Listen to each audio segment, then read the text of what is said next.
Plant growth and development, ठीक है ना। और बायोलॉजी 11th क्लास का चैप्टर है, बहुत आसान चैप्टर है, इजी चैप्टर है। देखो कुछ साइंटिस्ट के नाम और कुछ ऐसे नाम जैसे कि उनको जो अब जैसे प्लांट की ग्रोथ पढ़नी है तो 10th क्लास में बेटा हम क्या पढ़ के आए थे, प्लांट के हार्मोन्स पढ़कर आए थे, auxin, cytokinin, gibberellin, abscisic acid और इथाइलिन, ये हमने 10th क्लास में पढ़े थे। तो हमने इनके काम पढ़े थे, लेकिन हमने ये नहीं पढ़ा था कि ये मिले कहां से थे और किस साइंटिस्ट ने ढूंढे थे। इस चैप्टर में सिर्फ हमें ये पढ़ना है, तो वो बेटा वो चीजें तो याद करनी पड़ेगी, साइंटिस्ट का नाम और उन्होंने कहां से उन हार्मोन्स को ढूंढा। लेकिन उससे पहले क्लास 10th के इन हार्मोन्स के काम को एक बार रिवाइज कर लेते हैं। अब आप बोलोगे क्यों भैया क्यों रिवाइज करवा रहे हो, बेटा एक बार इसे रिवाइज कर लोगे तो बेस इतना अच्छा हो जाएगा कि इसके ऊपर जब बिल्डिंग बनेगी ना आगे जाके तो आराम से काम हो जाएगा। ट्रिक्स भी एंड में होने वाली है, विदाउट ट्रिक्स भी बेटा आपको कम से कम बेसिक नॉलेज तो होनी चाहिए ना। देखो बेटा सबसे पहला प्लांट हार्मोन ऑक्सिन है। ऑक्सिन का काम होता है सेल को ग्रो करवाना, सेल को ग्रो करवाना, प्लांट को ग्रो करवाना, ठीक है, और डिफरेंशिएट करवाना। जैसे कि भाई प्लांट डिफरेंशिएट किसमें हो रहा है, प्लांट बर्ड, बर्ड से फ्लावर, फ्लावर से फ्रूट बन रहा है, तो डिफरेंशिएशन हो रहा है ना, ग्रोथ हो रही है। तो कैसे हो रही है, ऑक्सिन करवा रहा है। और बेटा ये कहां पर इसकी एक्टिविटी सबसे ज्यादा पाई जाती है, प्लांट्स की टिप्स पर। कहां पर बेटा, टिप्स पर। ये देखो जैसे रूट है, सूट है, इसका टिप, तो यहां पर इसकी सबसे ज्यादा एक्टिविटी देखने को मिलेगी। प्लांट का जो रिस्पॉन्स है ना लाइट को लेकर, लाइट जिस तरफ को मूव करती है उस तरफ को प्लांट जाता है। आप हमने देखा, हाँ, तो हमने 10th क्लास में देखा था ना एक्सपेरिमेंट के बक्से के अंदर डाल देते हैं प्लांट को और जहां से रोशनी जारी होती है वो उसी तरफ मूव कर जाता है। ये ऑक्सीजन की वजह से होता है, ठीक है। अगला देखो, अभी आगे जाके तो हम पढ़ेंगे इस चैप्टर को 11th क्लास का, तो हम यही पढ़ेंगे कि इस चीज को ऑब्जर्व करके ऑक्सीजन की खोज की गई, ठीक। अगला देखो साइटोकाइनिन, साइटोकाइनिन भी क्या करवाता है भाई, सेल डिवीजन करवाकर ग्रोथ करवाता है। कैसी ग्रोथ करवा, लेटरल ग्रोथ, मतलब मोटाई बढ़वाता है प्लांट्स की। अब साइटो का मतलब क्या होता है भाई, सेल है ना, और हाँ, और काइनिन का मतलब क्या होगा, तोड़ना, काइनेज, तोड़ देना। तो साइल को डिवाइड करवाकर क्या करवा रही है, सेल को डिवाइड करवा रहा है और प्लांट की ग्रोथ करवा रहा है, ठीक। यह बात याद रखना। ये किस चीज में काम आता है, ये भैया सीड्स की रैपिड डिवीजन में और फ्रूट्स की रैपिड डिवीजन में, एकदम से ज्यादा उनकी मात्रा को बढ़ाने में साइटोकाइनिन ही काम आएगा। याद रखना, 1 के 2, 2 के 4, 3 के 6 हो जाए तो समझ लेना साइटोकाइनिन काम कर रहा है। क्योंकि ऑक्सीजन तो भाई सेल की ग्रोथ करवाता है, मोटापा बढ़ाता है सेल का, सेल के नंबर नहीं बढ़ाता, लेकिन साइटोकाइनिन सेल के नंबर बढ़ा रहा है, उसको डिवाइड करके। Very important thing to remember. अगली चीज जिबरलिन, क्या बेटा, जिबरलिन। जिबरलिन भी एक ग्रोथ हार्मोन है। ये क्या करता है, ये सीड की डोरमेंसी को तोड़ देता है। डोरमेंसी का मतलब क्या होता है, इनएक्टिविटी। मान लो सीड बेटा बहुत दिन से बाहर पड़ा हुआ है, ग्रोइंग कंडीशन नहीं मिली, सीड को हवा नहीं मिला, ऑक्सीजन नहीं मिला, पानी नहीं मिला, और जिस दिन मिला उस दिन उसके अंदर जो रूट एंड शूट निकलना चालू होगा उसे निकलवाने का काम जिबरलिन ही करेगा, ठीक। अगला है भाई, और एक चीज याद रखना, सीडलेस फ्रूट्स को बनाने में भी जिबरलिन ही हेल्पफुल है। अगला एब्सिसिक एसिड क्या होता है भाई, ये भी एक प्लांट हार्मोन है, लेकिन ये कैसा हार्मोन है, ये उल्टे काम करता है। ये क्या करता है, एब्सिशन करवाता है। एब्सिशन का मतलब क्या करता है, ग्रोथ को रोकता है भाई, डोरमेंसी लेकर आता है, मतलब स्लो कर देता है प्रोसेसेस को, और बहुत दिन तक सीड्स को बेटा कहां रखता है, डोरमेंसी में रखता है। अब भाई ये भी काम की चीज है। देखो मान लो एक सीड बाहर पड़ा है, उससे बेटा फेवरेबल कंडीशन नहीं मिली और बहुत टाइम हो गया, तो उतने टाइम तक उसको जिंदा रखने का काम भी तो एब्सिसिक एसिड कर रहे हैं, उसको डोरमेंट रखकर, है ना। देखो बेटा अगली चीज, एक चीज और याद रखना जो इससे हमेशा पूछी जाती है, vaulting and falling of leave, पत्तियों के गिरने और पत्तियों के मुरझाने का कारण भी एब्सिसिक एसिड है। और अगला है इथाइलिन। इथाइलिन क्या कराता है भैया, फ्रूट्स को पकाने में काम आता है। आई होप बेटा 10th के रिवीजन से आपको चैप्टर में जब हेल्प मिलेगी तब आप समझ पाओगे। टाइम कंज्यूम हुआ है लेकिन ये आपको बहुत हेल्प करने वाला है। अब बेटा शुरू करते हैं। देखो बेटा प्लांट ग्रोथ एंड डेवलपमेंट, तो ग्रोथ किसे कहते हैं, ग्रोथ का मतलब होता है जब साइज में इंक्रीज हो जाए, क्या हो, इंक्रीज होता रहे। अब क्या बढ़ेगा, तो सेल बढ़ेगी या टिश्यूज बढ़ेंगे, ऑर्गन बढ़ेंगे, इनके बढ़ने के सिस्टम को हम ग्रोथ बोलते हैं। कैसे मिलता है, ग्रोथ क्यों होती है भाई, मेटाबॉलिक प्रोसेस से होती है। हम जिंदा है, मेटाबॉलिज्म कर रहे हैं, तभी तो ग्रोथ दिखा रहे हैं। ग्रोथ किसका साइन है, लिविंग ऑर्गेनिजम्स का साइन है, ठीक है। अगला anabolic activity and catabolic activity. Metabolism दो टाइप का होता है, एनाबॉलिक एंड कैटाबॉलिक। एनाबॉलिक का मतलब होता है जब कोई चीज मिले और एक नई चीज बने, बिल्डिंग। और कैटाबॉलिज्म का क्या मतलब होता है, जब एक चीज को तोड़कर दो नई या दो से ज्यादा चीजें बनाई जाए तो वो कैटाबॉलिज्म कहलाता है। खैर इसके बारे में हम आगे पढ़ेंगे, इस चैप्टर में इसके बारे में ज्यादा जोर नहीं दिया गया है। ग्रोथ देखो भाई, प्लांट्स के अंदर जो ग्रोथ होती है ना वो कैसी होती है भाई, जीवन भर रहती है, अनलिमिटेड है और जीवन भर चलती रहेगी, ठीक। अब ये इस तरह की ग्रोथ जो जीवन भर चलती रहती है उसको हम ओपन फॉर्म ऑफ ग्रोथ कहते हैं। अच्छा, ग्रोथ को कैसे मेजर कर सकते हो भाई, ग्रोथ कैसे पता चलेगी बढ़ रही है, अगर भैया फ्रेश वेट बढ़ रहा है, पत्तियों का वेट बढ़ रहा है, फ्रूट्स का वेट बढ़ रहा है, मतलब नंबर बढ़ रहा है उनका, ठीक है, ड्राई वेट बढ़ रहा है, लेंथ बढ़ रही है, प्लांट्स की क्या लेंथ बढ़ रही है, एरिया बढ़ रहा है, कैनोपी, ये समझो प्लांट का ये साइज बढ़ता चला जा रहा है, वॉल्यूम बढ़ रहा है, घनत्व बढ़ रहा है उसका, और सेल नंबर बढ़ रहे हैं। ये सब इंडिकेट करते हैं कि भैया ग्रोथ हो रही है, प्लांट की ग्रोथ हो रही है। सब में होती रहती है, लाइफ टाइम होती है प्लांट्स में, प्लांट हाँ, लेकिन हाँ कुछ ऐसी मेरिस्टेम होती है सेकेंडरी ग्रोथ के अंदर जो परमानेंट हो जाती है, लेकिन फिर भी शूट एंड रूट्स में ग्रोथ चलती रहती है। प्लांट्स के पत्ते आने का भी रुकते हैं क्या, प्लांट्स की जो लीफ है वो कभी रुकती है क्या ग्रो करनी, वो हमेशा ग्रो करती है, ठीक है। अगला देखो भाई, एग्जांपल ऑफ ग्रोथ। अब ये जो मैंने ये ग्रोथ के जो एग्जांपल्स बताए थे, ये जो टाइप बताए थे ग्रोथ को मेजर करने के, ये कहां पर देखे जा सकते हैं। देखो एपिकल मेरिस्टेम ऑफ मेज, मेज मतलब मक्का की एपिकल मेरिस्टेम, मतलब एपिकल मक्का मतलब टॉप पर, प्लांट के टॉप पर, मतलब रूट के या शूट के टॉप पर बेटा जो मेरिस्टेम, मेरिस्टेम का मतलब क्या होता है, जो डिवाइड करने वाली सेल होती है ना, मेरिस्टेमेटिक सेल बोलते हैं। वहां पर अगर आप देखो तो आपको पता चलेगा कि वो 1 घंटे के अंदर 17,500 सेल्स बना सकता है। इतनी तेज उसका क्या हो रहा है, डिवीजन हो रहा है, तो सेल नंबर इंक्रीज हो रहा है ना। तो ये देखो सेल नंबर इंक्रीज होने का एग्जांपल कहां मिला हमें, एपिकल मेरिस्टेम ऑफ मेज में मिल गया। अगला व्हाट सेल इन वाटरमेलन में increase in size up to 3,50,000 times.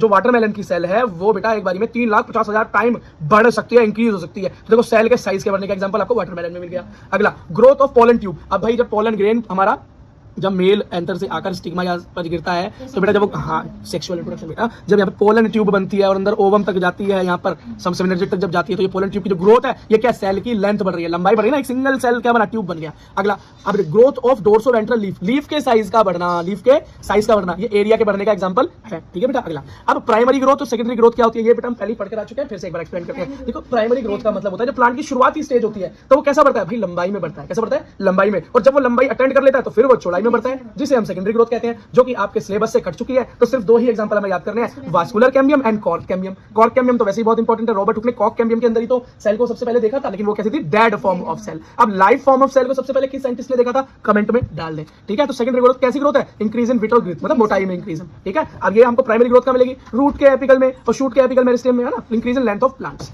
I hope बेटा इतनी बात आपको समझ में आ गई है। अब देखो भाई ग्रोथ फेजेस, अब ग्रोथ के फेज क्या होते हैं भाई, सबसे पहला फेज होता है मेरिस्टेमेटिक। क्या होता है सबसे पहला मेरिस्टेमेटिक, मतलब प्लांट की जब शुरुआत होती है, जब वो शुरुआत में उगना शुरू होता है तो उसकी मेरिस्टेमेटिक एक्टिविटीज होती है। कैसी एक्टिविटीज होती है भाई, सेल डिवाइड करता है, प्रोटोप्लाज्म काफी होता है सेल के अंदर। क्यों भाई, नया नया प्लांट है, बढ़ती हुई उम्र है, तो बढ़ती हुई उम्र में कैसा होगा, फुल प्रोटोप्लाज्म होगा, न्यूक्लियस बड़ा होगा, सब कुछ ज्यादा चाहिए ना, डीएनए आरएनए एनर्जी सारी चीजें बढ़िया तरीके से चाहिए। सेल वॉल कैसी होगी, प्राइमरी सेल वॉल होगी, अभी हल्की हल्की है ना। और प्लाज्मोडेस्माटा मतलब बहुत सारा हमारे पास क्या है, साइटोप्लाज्म वहां पर मौजूद है, सेल ऑर्गेनेल्स मौजूद है। उसके बाद बेटा जब वो अटेंड कर लेता है मेरिस्टेमेटिक ग्रोथ तो वो इलैंगुएशन पे जाता है, मतलब अब वो प्लांट साइज में और गिर्थ में बढ़ने लगता है। ठीक, तो वो क्या है, सेल का इनलार्जमेंट होगा, इलॉन्गेशन में सेकेंडरी ग्रोथ। ठीक है। वैक्यूल्स बढ़ेंगे भाई, आपको पता है ना प्लांट सेल के अंदर वैक्यूल्स बहुत बड़े बड़े पाए जाते हैं। क्यों, स्पेस, ताकि बेटा सेल का साइज ज्यादा से ज्यादा हो सके। और सेल वॉल कैसी होगी, अब डिपोजिट होने लगेगी, थोड़ी सी थिकनेस उसमें बढ़ने लगेगी। और जब मैच्योरेशन हो जाएगी, जब वो मैच्योर हो जाएगा तब बेटा क्या होगा कि सेल अपना मैक्सिमम साइज अटेंड करने चुकी होगी। प्लांट की तो भाई एक लिमिट होती है, वहीं तक बढ़ता है, फिर वो रुक जाता है। आपने देखा बुर्ज खलीफा जितना प्लांट हो गया कभी नहीं ना। ठीक, सेल वॉल कैसे हो गई, एकदम मोटी होगी। तो बेटा लाइफ टाइम वो लंबाई थोड़ी ना बढ़ रही है, प्लांट की अलग तरह की सेकेंडरी ग्रोथ भी तो होती है ना, वो भी तो सेकेंडरी ग्रोथ है। अब प्लांट्स के अंदर पत्ते बढ़ रहे हैं, पत्तों के साथ साथ उसकी रूट्स अंदर बढ़ रही है, तो वो भी तो ग्रोथ के अंदर ही आ रहे हैं ना, लेकिन वो लंबाई वाली ग्रोथ रुक जाती है फिर, है ना। अब देखो लास्ट क्या, प्रोटोप्लाज्म क्या हो गया, मॉडिफाइड हो जाता है और अब वो फाइनल फॉर्म ले लेता है। अच्छा बेटा अब दो चीजें हमारे पास, पहली चीज है बेटा एब्सोल्यूट ग्रोथ रेट और है रिलेटिव ग्रोथ रेट। देखो रिलेटिव तो आपको खुद समझ में आ गया कि किसी के साथ कंपैरिजन की बात हो रही है, और एब्सोल्यूट का मतलब होता है कौन कितना बढ़ा, कौन कितना बढ़ा। बेटा देखो एक एग्जांपल दिया हुआ है आपकी एनसीईआरटी में, उसको देखते हैं। देखो एक पत्ते का एग्जांपल दिया हुआ है, बोल रखा है एक पत्ता है जो कि 5 सेंटीमीटर का है, एक पत्ता जो कि 50 सेंटीमीटर का है। 50 सेंटीमीटर जो 5 सेंटीमीटर वाला पत्ता है वो भी 5 सेंटीमीटर इंक्रीज हुआ, कितना 5 सेंटीमीटर, और जो 50 सेंटीमीटर वाला है वो भी 5 सेंटीमीटर इंक्रीज हुआ। बेटा अगर कोई बोले एब्सोल्यूट इंक्रीज कितनी हुई तो बोलोगे भाई छोटे वाले पत्ते में भी एब्सोल्यूट 5 सेंटीमीटर बढ़ा और बड़े वाले में भी 5 बढ़ा। अब कंपैरिजन करो, तो अगर जब हम कंपैरिजन करेंगे दोनों की ग्रोथ का तो हम देखेंगे तो भैया ज्यादा तो छोटे वाले में हुआ ना, क्योंकि छोटा वाला तो 5 का 10 हो गया, सीधा क्या डबल की ग्रोथ हो गई। 5 सेंटीमीटर बढ़ने से कितनी ग्रोथ हो गई बेटा, उसमें डबल की कैसे हुई, उसमें 55 भी तो हुआ ना। क्या 55 50 का डबल है, लेकिन 10 तो 5 का डबल है। तो जब हमने रिलेटिव ग्रोथ देखी 5 सेंटीमीटर के हिसाब से तो पता चला कि छोटे वाले के अंदर एज कंपेयर ज्यादा ग्रोथ हुई है एज कंपेयर टू बड़े वाले की, वही 5 सेंटीमीटर की है। एब्सोल्यूट ग्रोथ यहाँ भी 5 है, लेकिन यहाँ भी 5 है, लेकिन जो छोटे वाले को 5 मिला उसने इसकी लाइफ ही बदल दी, पूरी डबल की ग्रोथ। लेकिन इसके अंदर जो 5 आया बहुत ज्यादा फर्क नहीं पड़ा। ठीक है। आप मेरे हिसाब से बेटा आपको कंपैरेटिव और रिलेटिव ग्रोथ में बिल्कुल अंतर समझ में आ गया होगा। शुरुआत बेटा कहां देखते हैं, तो इनिशियल पैरामीटर जो नापने का होता है वो बेटा रिलेटिव ही होता है, और बाद में नेट या एब्सोल्यूट ग्रोथ को देखा जाता है। ठीक है बेटा। अब जरा ग्रोथ के और टाइप पढ़ लिया। अब हमें पढ़ना है भाई अरिथमेटिक ग्रोथ। अरिथमेटिक ग्रोथ का क्या मतलब है भाई, अरिथमेटिक ग्रोथ का मतलब होता है जब हमारी ग्रोथ इस तरीके की होती है, हमारी मतलब सेल की ग्रोथ ऐसे होती है कि 2 डॉटर सेल बनती है। देखो एक सेल से 2 सेल बनी, लेकिन एक ने तो ग्रो करना बंद कर दिया और सिर्फ एक ही ग्रो हुई। फिर से जब 2 डॉटर सेल बनी तो एक ने फिर ग्रो करना बंद कर दिया और फिर एक बढ़ी, और यही सिलसिला चलता रहा। इसी को बोलते हैं हम अरिथमेटिकल ग्रोथ। तो अब बेटा हमारे एनसीईआरटी में यह दिखा रखा है कि एक सेल 1 से 2 बनी, लेकिन सिर्फ एक ही ऐसी थी जो कि आगे ग्रो करती रही और वही ग्रो करती रहेगी, और बाकी जो डॉटर सेल है एक एक इनएक्टिव होती रहेगी। इसका बेटा ग्राफ कैसे बनेगा, मान लो शुरुआत में कुछ हाइट थी प्लांट की या कुछ इनिशियल हाइट थी, अब हाइट ऑफ प्लांट कैसे बढ़ रही है टाइम के साथ साथ, बिल्कुल नॉर्मल। एक सेल का तो रिवीजन हो रहा है, 1 के 2 फिर वही 1 रह गया, फिर 1 के 2 फिर 1 ही रह गया, फिर 1 के 2 फिर 1 ही रह गया। तो इसका बोलेंगे अरिथमेटिकल ग्रोथ। अब जरा इस अरिथमेटिकल ग्रोथ को अपने बुक के हिसाब से भी देख लो, तो देखो बेटा ये रहा अरिथमेटिकल ग्रोथ का ग्राफ मैंने दिखा दिया आपको। ठीक है बेटा। अच्छा अब इसका ग्राफ देखो कैसा बन रहा है, ये देखो जरा इसका ग्राफ समझ लो बेटा। मैंने क्या बोला, एकदम सिंगल लाइन उधर, टाइम के साथ साथ तो प्लांट की ग्रोथ हो रही है एकदम सिंगुलर, एकदम बेटा स्ट्रेट, आराम से धीरे धीरे बढ़ रही है ना, ग्रेजुअली ग्रोथ हो रहा है। अब इसके अंदर बेटा कुछ यहाँ पर देखो, ये आर क्या है भाई, आर का मतलब है ग्रेथ जो रेट जो है जिस रेट से वो बढ़ रहा है हमारा प्लांट, इसका क्या growth rate is upon to elongation per unit, कि कितना इलोंगेट हो रहा है। भाई ग्रोथ कितनी होगी, ग्रोथ रेट क्या होगा, एक प्लांट बढ़ रहा है क्या होगा उसका ग्रोथ रेट, भाई जितनी उसकी लंबाई बढ़ रही है पर यूनिट टाइम वही उसका ग्रोथ रेट होगा। स्पीड जैसा फॉर्मूला बना दिया, बस बात खत्म। ठीक है। अगला पॉइंट क्या है भाई, अगला पढ़ते हैं। ठीक है बेटा। तो अगला हमें पढ़ना है बेटा ज्योमेट्रिकल ग्रोथ। अब ज्योमेट्रिकल ग्रोथ का क्या मतलब है भाई, जब दो डॉटर सेल एक सेल डिवाइड हुई, दो बनी, तो जो दोनों डॉटर सेल है वो भी डिवाइड हो और फिर वो भी आगे डिवाइड हो, मतलब दोनों डॉटर सेल डिवाइड हो। अब जैसे इससे पहले अर्थमेटिक में पढ़ा था हमने, तो दो बन रही थी लेकिन एक ही डिवाइड हो रही थी आगे, और फिर दो बन रही थी तो एक ही डिवाइड हो रही थी। यहाँ पर क्या है, सारी की सारी डिवाइड हो रही है। तो ग्रोथ कैसी हो गई भैया, ज्योमेट्रिकल ग्रोथ, काफी बड़ी ग्रोथ हो गई। इसका बेटा जरा ग्राफ देखें, स्ट्रक्चर देखें, तो ये देखो वो हाफ स्ट्रक्चर था, यहाँ पर देखो फुल स्ट्रक्चर हो गया, क्योंकि यहाँ पर इस तरफ दोनों तरफ की सेल्स ग्रोथ कर रही है। तो आप बोलोगे भैया ये ग्रोथ तो होते होते होती चली जाएगी, बहुत बड़ा हो जाएगा प्लांट। नहीं बेटा, एक जगह पर जाके फिर कुछ इस तरह के हार्मोन्स काम करते हैं ना, एब्सिसिक एसिड जैसे, जो कि प्लांट की ग्रोथ को क्या करते हैं, रोक देते हैं। उसके बोलते हैं बस भैया बहुत हो गया, रुक जा। क्यों भाई, प्लांट की रूट भी तो इतनी बड़ी होनी चाहिए ना उसको सपोर्ट के लिए, नहीं तो अगर प्लांट बड़ा ही होता चला जाएगा, सब कुछ बढ़ता ही चला जाएगा, तो पता चलेगा कि वो अवतार मूवी वाला प्लांट वो बन गया, पेड़ तो बहुत ही बड़ा पेड़ था पूरी प्लेनेट के ऊपर, या तो बुर्ज खलीफा भी डाउन आ जाएगा उसके। तो ऐसा नहीं होता। तो बेटा ग्रोथ कैसे बढ़ती है, शुरुआत में बहुत तेज ग्रोथ होती है। इस तरह की जो ग्रोथ होती है हमारी ज्योमेट्रिकल ग्रोथ शुरुआत में बहुत तेज होती है, इसको बोलते हैं एक्सपोनेंशियल ग्रोथ, बढ़िया ग्रोथ। लेकिन बाद में क्या होती है, स्टेशनरी, क्या हो जाता है, रुक जाती है ग्रोथ, स्टेशनरी हो जाती है। फिर बस भैया टहनी पौधे, टहनी पत्ते वत्ते जड़ बड़ बढ़ती रहती है, लेकिन जो मेन लेंथ होती है वो रुक जाती है। समझ में आ गया, वो रुक जाती है। अब जरा इसका कुछ फॉर्मूला भी देख ले। खैर देखो इससे क्या बेटा, न्यूमेरिकल तो आते नहीं है इससे, पर देख लो ये क्या भाई, टाइम, और ये क्या भाई, जो ग्रोथ बढ़ रही है या जो भी लेंथ बढ़ रही है हमारे प्लांट्स की। ठीक है, अब क्या बोल रहा है भाई, ये बोल रहा है W0, ये बोल रहा है शुरुआत के अंदर जो वेट था, वेट साइज बढ़ेगा तो वेट भी बढ़ेगा ना। तो जब कुछ भी नहीं था, जीरो, बिगिनिंग में W0 था, एंड में जो भी साइज हुआ होगा उसको W1 मान लिया। ठीक है, अब ग्रोथ रेट क्या है, R को ग्रोथ रेट मान लिया, जिस रेट पे बढ़ रहा है, जिस भी टाइम के अकॉर्डिंग वो बढ़ रहा है वो ग्रोथ रेट हो गई।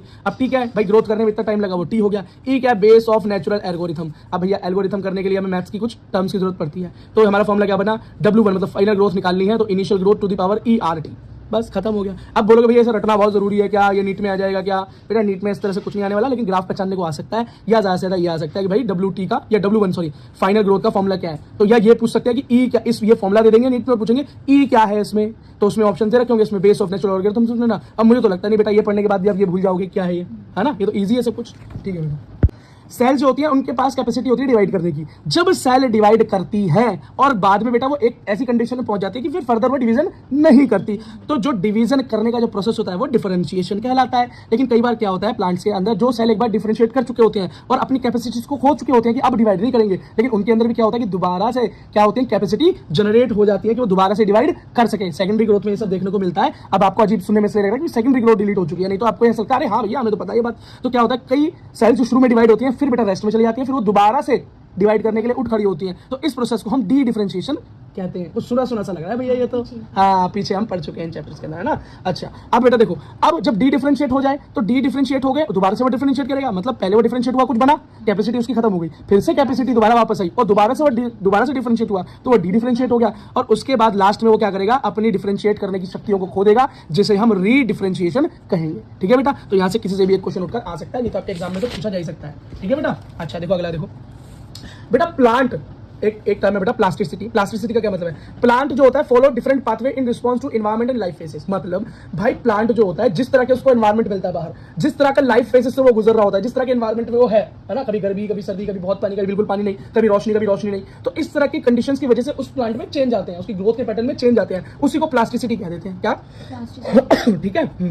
अब इसका एग्जांपल जो एनसीईआरटी में देखने को मिला वो मिला है हेट्रोफिली। या हेट्रोफिली का क्या मतलब है कि भाई डिफरेंट कंडीशंस के अंदर प्लांट्स की सेम प्लांट की पत्तियां क्या है, डिफरेंट तरीके से ग्रो हो रही है, तो इसी को बोलेंगे हेट्रोफिली। फिली मतलब लीफ, हेट्रो मतलब अलग अलग। ठीक है, एग्जांपल क्या है, अगर एनवायरमेंट की वजह से कोई चेंज आ रहा है, तो उसका एग्जांपल है बटरकप। क्या है, बटरकप। और अगर लाइफ फेजेस की वजह से, लाइफ के अंदर जो चेंजेस हो रहे हैं ना उसके, कि भाई शुरुआत में मेरिस्टेमेटिक था, फिर इलोंगेटिव पार्ट था, फिर मैचुरेशन पार्ट था, और हर पार्ट में अलग तरह की जो है पत्तियों का तरीका दिखाई दे रहा है, लीव्स का टाइप दिखाई दे रहा है, तो वो कहां देखने को मिलेगा, कॉटन में, ब्लैक्सपर में और कोरिएंडर में। इसको बेटा एक बार एनसीईआरटी से भी जरा चेक कर लो। ये देखो बेटा एनसीईआरटी में देखो एग्जांपल दे रखा है हेट्रोफिली का, देखो लार्कस्पर और बटरकप। अब बटरकप का है, देखो बी क्या है बटरकप, जब भैया वो बाहर रहता है, पानी से बाहर रहता है, तो देखो बटरकप का देखो पौधा कैसा है, देखो पत्तियां किस तरह की बन रही है। लेकिन जब ये वाटर के अंदर ग्रो करता है तो देखो इसकी पत्तियां कैसी हो गई, है ना, एनवायरमेंट। हाँ तो ये एनवायरमेंट का चेंज हुआ ना। अगला भाई देखो इसके अंदर लार्कस्पर का एग्जांपल क्या था, ड्यू टू लाइफ फेज के अंदर देखो भाई, जब शुरुआत में बच्चा था, जुवेनाइल था, तो देखो किस तरह की पत्तियां नॉर्मल, और जब एडल्ट हुआ, बड़ा हुआ, तो देखो किस तरह की पत्तियां हो गई, सेम बेटा कैसी हो गई,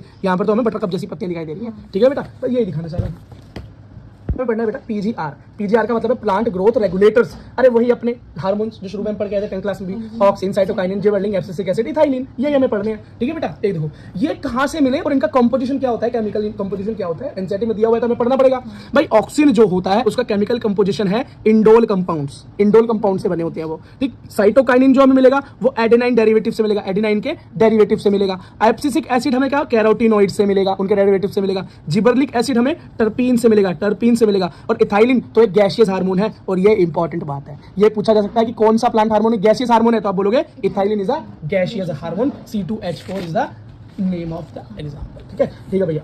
अब प्लांट ग्रोथ रेगुलेटर्स के बारे में ये बात बहुत जरूरी है जो अब मैं आपको बताने जा रहा हूं, इस पर पूरा ध्यान दें। देखो कुछ तो इस तरह के हार्मोन्स होते हैं, रेगुलेटर्स होते हैं जो कि प्लांट की ग्रोथ को बढ़ाते हैं, लेकिन कुछ होते हैं जो प्लांट की ग्रोथ को घटाते हैं। लेकिन ये दोनों जरूरी है। प्लांट सिर्फ ग्रो ही करता जाएगा तो रुकेगा कब, सेकेंडरी ग्रोथ कब करेगा, और उसमें भी कब रुकेगा, तो उन्हें रोकने वाला भी तो कोई चाहिए ना, है ना। बच्चा ग्रो कर रहा है, शरारत कर रहा है, अच्छी बात है, लेकिन जब वो लिमिट पार कर जाए तो कोई रोकने वाला भी चाहिए। तो नफरत नहीं करनी, इन्हें बुरा नहीं बोलना। कई बच्चे इन्हें बुरे हार्मोन्स मानते हैं, ऐसा कुछ नहीं बेटा, ये भी जरूरी है। देखो ग्रोथ हार्मोन क्या करेंगे, प्रमोट करेंगे एक्टिविटी। कैसी प्रमोट करेंगे एक्टिविटी, ग्रोथ वाली, जैसे कि सेल का डिवीजन बढ़ाएंगे, सेल को लंबा करेंगे, लार्ज करेंगे, ट्रॉपिकल ग्रोथ कराएंगे। ट्रॉपिकल ग्रोथ मतलब ये रूट टिप्स होती है, शूट की टिप्स होती है, इन्हें बढ़ाएंगे, फ्लावरिंग करवाएंगे, फ्रूटिंग करवाएंगे, सीड बनवाएंगे। ठीक, अब इनके एग्जांपल क्या है, ऑक्सिन, जिबरलिन, साइटोकाइनिन। ठीक, लेकिन कुछ ऐसे बेटा ग्रोथ हार्मोन जो रोक देते हैं, तो ये क्या करेंगे, डिमोट करेंगे एक्टिविटीज को। कैसी एक्टिविटीज करेंगे, वुंड करवाएंगे, स्ट्रेस करवाएंगे, एब्सिशन करवाएंगे, मतलब पत्तियां गिराना, बुढ़ापा आना, डोरमेंसी करवाएंगे, ग्रोथ रोक देंगे एकदम, है ना। तो इसका एग्जांपल कौन, एब्सिसिक एसिड। और ए भी है, वेरी इंपॉर्टेंट भाई, पूछ सकते हैं डोरमेंसी कौन करता है, तो एब्सिसिक एसिड करता है। तो 10th क्लास का एग्जांपल हुआ ना बेटा।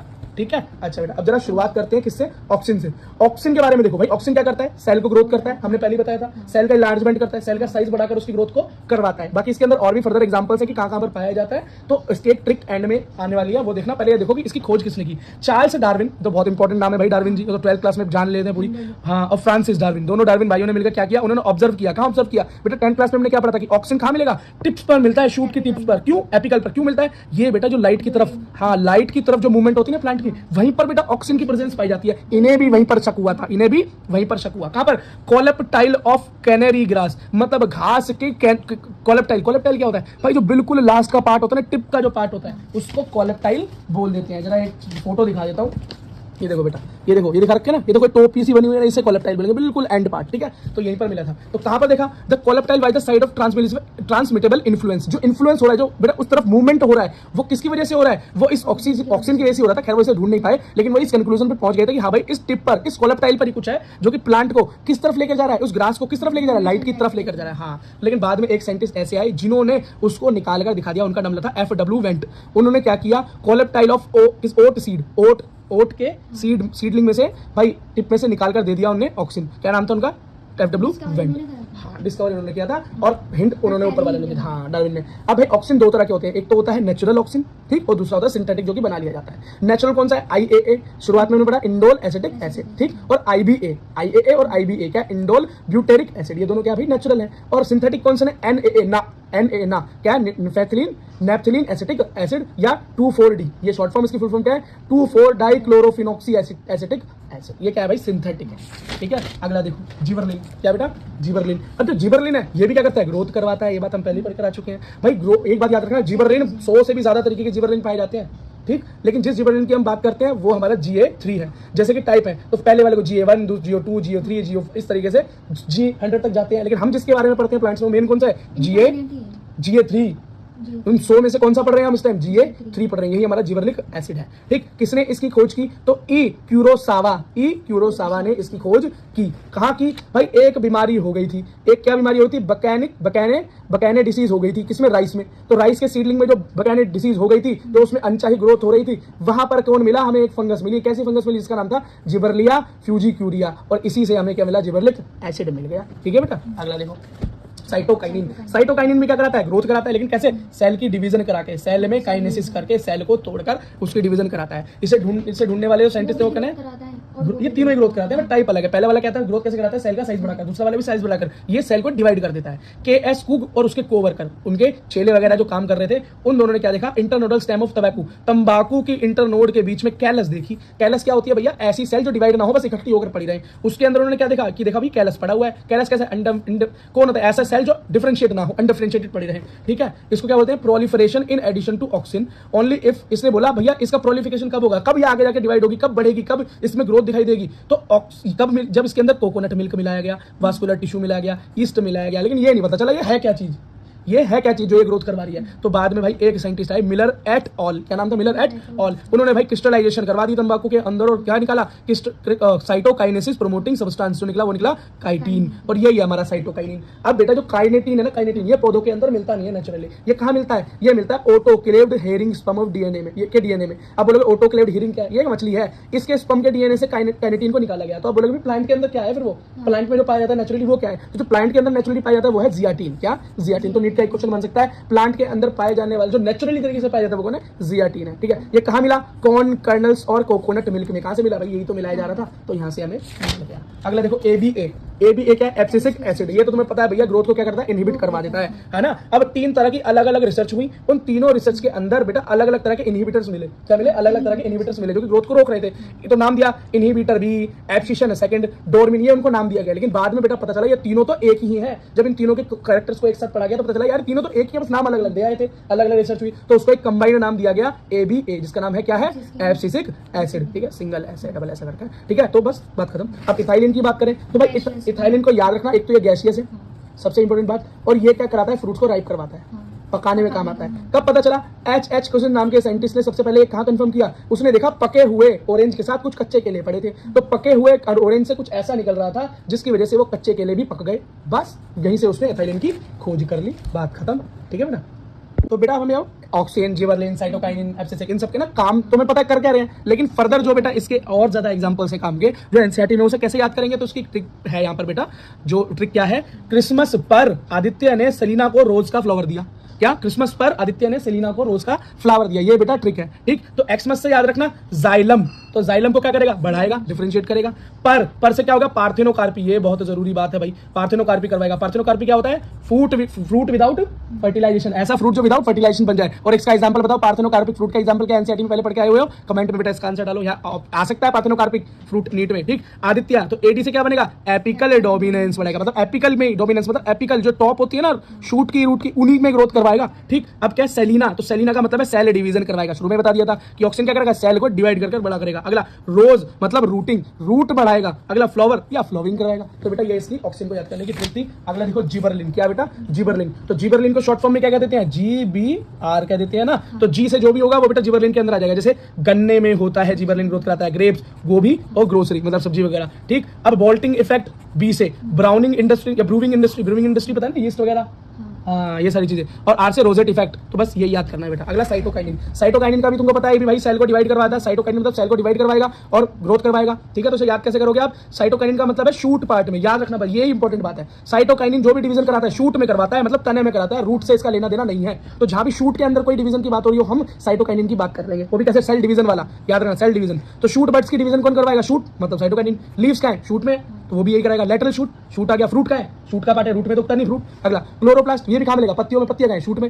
एडवेंटिशियस शूट, शूट मतलब फिर से तना। लीव सेंसेशन, ये सेनेसेंस, लीफ सेनेसेंस बेटा ये बहुत इंपॉर्टेंट है।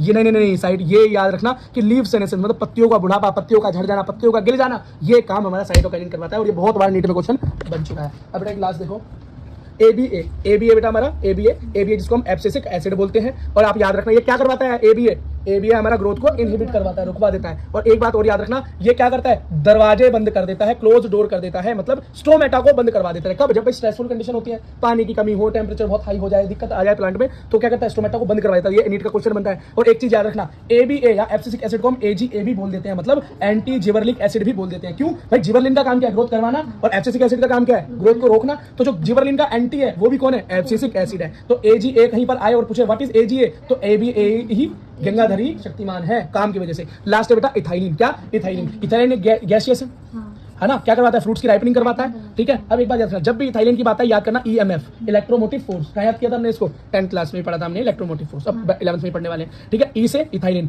M से मोटा, मोटा क्या करेगा भाई, मोटाई बढ़ाएगा, क्या करेगा, मोटाई बढ़ाएगा, क्या करेगा, हॉरिजॉन्टल ग्रोथ, हॉरिजॉन्टल ग्रोथ मतलब हाँ मतलब मोटाई बढ़ाने का जो काम करेगा, तो मोटापा बढ़ाएगा, ठीक। अगला स्वेलिंग ऑफ एक्सिस, कहीं पर स्वेलिंग हो रही है तो ये EMF का ही काम होगा, मतलब इथाइलिन का ही काम होगा। फ्लावरिंग करवाता है, फ्रूट्स को मैच्योर करवाता है, पकाता है, ये सबसे इंपॉर्टेंट बात है इसकी। और फीमेल कैरेक्टर ले आता है इसमें, कुकुम्बर में, बस बस बेटा इसी के साथ respiration in plants chapter 12 biology class 11। ठीक है बेटा, देखो इससे पहले हम फोटोसिंथेसिस पढ़कर आए थे। फोटोसिंथेसिस में क्या होता है बेटा कि कार्ब्स, फैट्स और प्रोटीन तैयार होते हैं, मतलब फूड तैयार होता है। आप हम क्या पढ़ने वाले हैं कि किस तरीके से उस फूड को तोड़कर प्लांट अपनी एनर्जी बनाता है। एनर्जी की फॉर्म होती है एटीपी। क्या होती है बेटा? एटीपी। और इसके और सब फॉर्म्स क्या है? GTP, NADH and FADH2.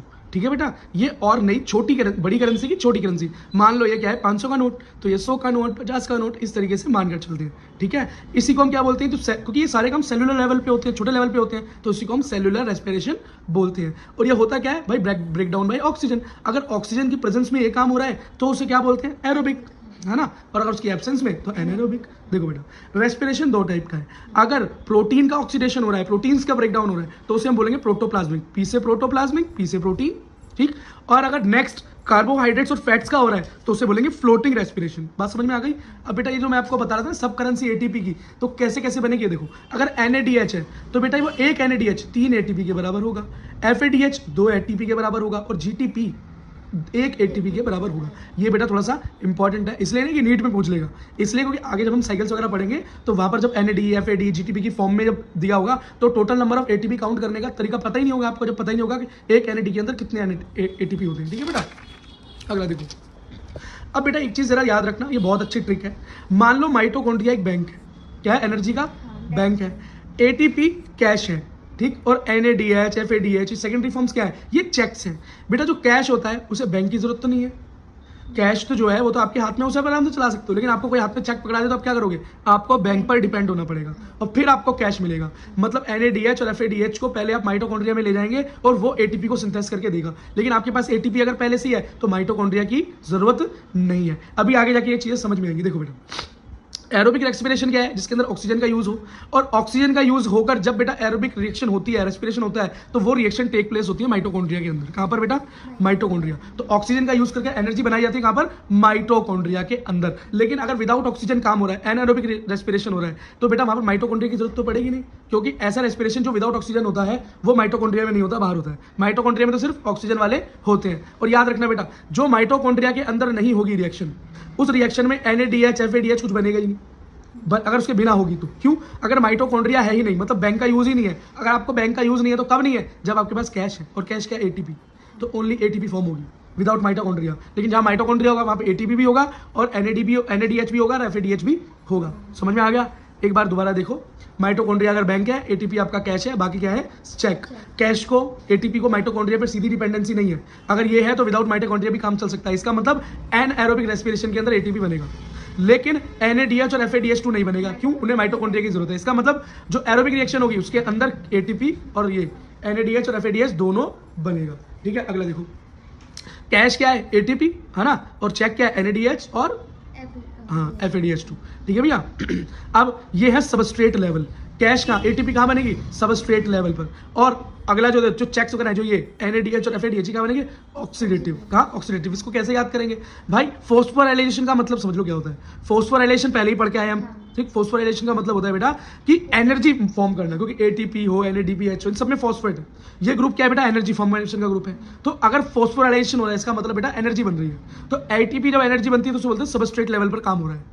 कहाँ हो रहा है? सबस्ट्रेट लेवल पर। लेकिन जहां ऑक्सीडेटिव लेवल पे काम हो रहा है वहां पर एनएडीपीएच और एफएडीएच दोनों बनेगा। अब देखो, ऑक्सीजन का यूज कौन कर रहा है? ऑक्सीडेशन लेवल पर हो रहा है तो ऑक्सीजन का यूज कौन करना है? माइटोकॉन्ड्रिया, है ना, एरोबिक रिएक्शन करता है। इसलिए एरोबिक रिएक्शन के अंदर जो बेटा बनकर निकल रहे हैं एनएडीपीएच और एफएडीएच, तो पर्टिकुलरली इसको ऑक्सीडेटिव बोलते हैं। बेटा विदाउट ऑक्सीजन तो ये बनेंगे ही नहीं, एटीपी बनेगा। एटीपी इस केस में ही बनेगा, लेकिन एटीपी विदाउट ऑक्सीजन भी बनेगा। ठीक है बेटा, अगली चीज देखो, ग्लूकोज का ब्रेकडाउन कैसे होगा?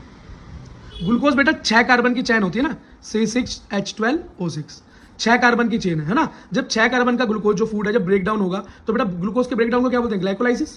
क्या बोलते हैं? ग्लाइकोलाइसिस। जब ग्लूकोज टूटता है तो वो पायरुविक एसिड में कन्वर्ट हो जाता है। किसमें? पायरुविक एसिड में कन्वर्ट हो जाता है। 6 कार्बन के 6 ही कार्बन रहेंगे, लेकिन बस 3 के 2 ग्रुप बन जाएंगे, 3C2।